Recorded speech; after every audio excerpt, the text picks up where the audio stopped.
आरती के समय यदि कोई व्यक्ति भगवान के मुख का दर्शन करता है, क्या करता है प्रभु जी? मुख का। और डायरेक्ट मुख में मत जाइएगा, मुख के दर्शन करने का तरीका क्या है? पहले चरण, चरण से होते हुए फिर मुख। तो भगवान के मुख का दर्शन करता है तो वह लाखों वर्षों पूर्व के सारे पाप कर्मों के फलों से मुक्त हो सकता है। हमें भक्ति में हम लग क्यों नहीं पाते? क्योंकि जन्म जन्मांतर के पाप हमने संचित किए हुए हैं और वो पाप हमें भक्ति में लगने में प्रॉब्लम क्रिएट करते हैं। शास्त्र बता रहे हैं, स्कंद पुराण बता रहा है कि पाप कर्म खत्म हो जाएंगे आपके, अगर आप भगवान के मुख मंडल को निहारेंगे। सुबह मंगल आरती अटेंड करेंगे। मंगल आरती में क्या होगा? एक तो गुरुवष्टकम वो आपके कानों में पड़ेगा, जो कि भगवत भक्त की ही एक क्या है?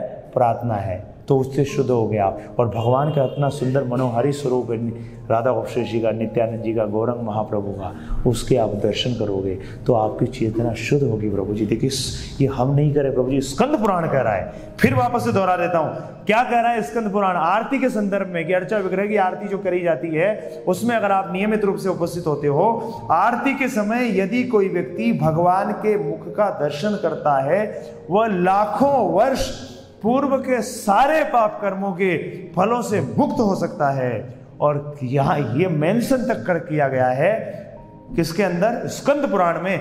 यहां तक कि ब्राह्मण हत्या या अन्य वर्जित कर्मों से भी उसे क्षमा कर दिया जाता है। बताओ, परंतु गलती दोबारा दोहराना मत प्रभु जी। आपसे कितनी भी बड़ी से बड़ी गलती और पाप कर्म हो गया वो इस जन्म में या पिछले जन्म में सब खत्म हो जाएंगे केवल मंगल आरती अटेंड करने से। ध्यान रखिएगा, यहाँ पर हाथ हो रहा है स्पष्ट रूप में, परंतु नियमित रूप से करनी पड़ेगी।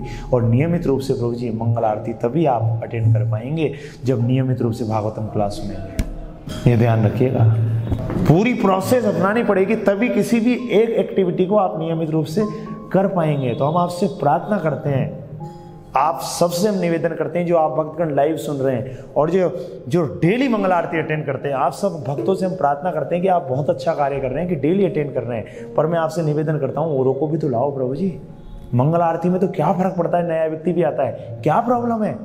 अगर आप जो हम डेली रिपोर्ट पढ़ रहे हैं उसमें कई भक्तगणों ने 13 घंटे का कोर्स सुनना आरंभ कर दिया है, और अगर उनमें से किसी ने सुनना आरंभ कर दिया है तो उसको आप ला सकते हो कि प्रभु जी दामोदर मास चल रहा है और आप मंगल आरती अटेंड करिए, बहुत शुभ बताया गया है। स्कंद पुराण का एक कथन रखिए आप उनके सामने और उनको लाइए, उनको लेके आइए, जोड़िए। हम आपसे ये प्रार्थना करते हैं और प्रचार सेवा में जुड़िए, ये आपसे निवेदन है, आपसे ये रिक्वेस्ट है। एक और कथन पढ़ देता हूँ आपके सामने, ये अग्नि पुराण से।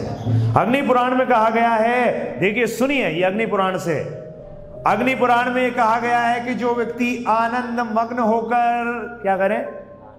आरती प्रभु जी रो रो के मत करना, कैसे करना? आनंद मग्न होकर। भगवान की आरती में सम्मिलित होने का मौका मिल रहा है। जो व्यक्ति आनंद मग्न होकर मंदिर में अर्चा विग्रह की पूजा देखता है, जो आरती आप जो देख रहे हैं, अगरबत्ती हो रही है, दीपक, और हम तो सारी प्रोसेस अपनाते हैं। क्या करते हैं? दीपक जब करते हैं फिर दीपक भी दिखाते हैं, लो जी आरती ले लो, है ना जी, आरती लीजिए। पूरा आपको हम खुद ही कई बार जैसे प्रचार के कार्यक्रम को लेके और यहाँ नहीं होते, कहीं बाहर चले जाते हैं, जयपुर चले गए या फिर गुड़गांव चले गए, कहीं भी ऐसी जगह आप यहाँ से बाहर चले जाते हैं, तो उस स्थिति में क्या होता है, ये हमारा नियम है कि हम खुद भी लाइव अटेंड करते हैं। और मुझे ऐसा लगता नहीं है कि हमारा जो प्रक्रिया है मंगल आरती करने की उसमें विराम आ गया है। उस स्थिति में हम भी लाइव अटेंड करते हैं और हमें ऐसा लगता है हमने मंगल आरती अटेंड करी, इतनी बढ़िया फीलिंग आती है, ऐसा लगता है उपस्थिति थे हम, ऐसा लगता ही नहीं कि हम मंगल आरती नहीं करी, ऐसा होता ही नहीं है। इतना बढ़िया है, तो गुरु जी की कृपा से हम सबको प्रोसेस प्राप्त है। आप जुड़िए ना इसके अंदर।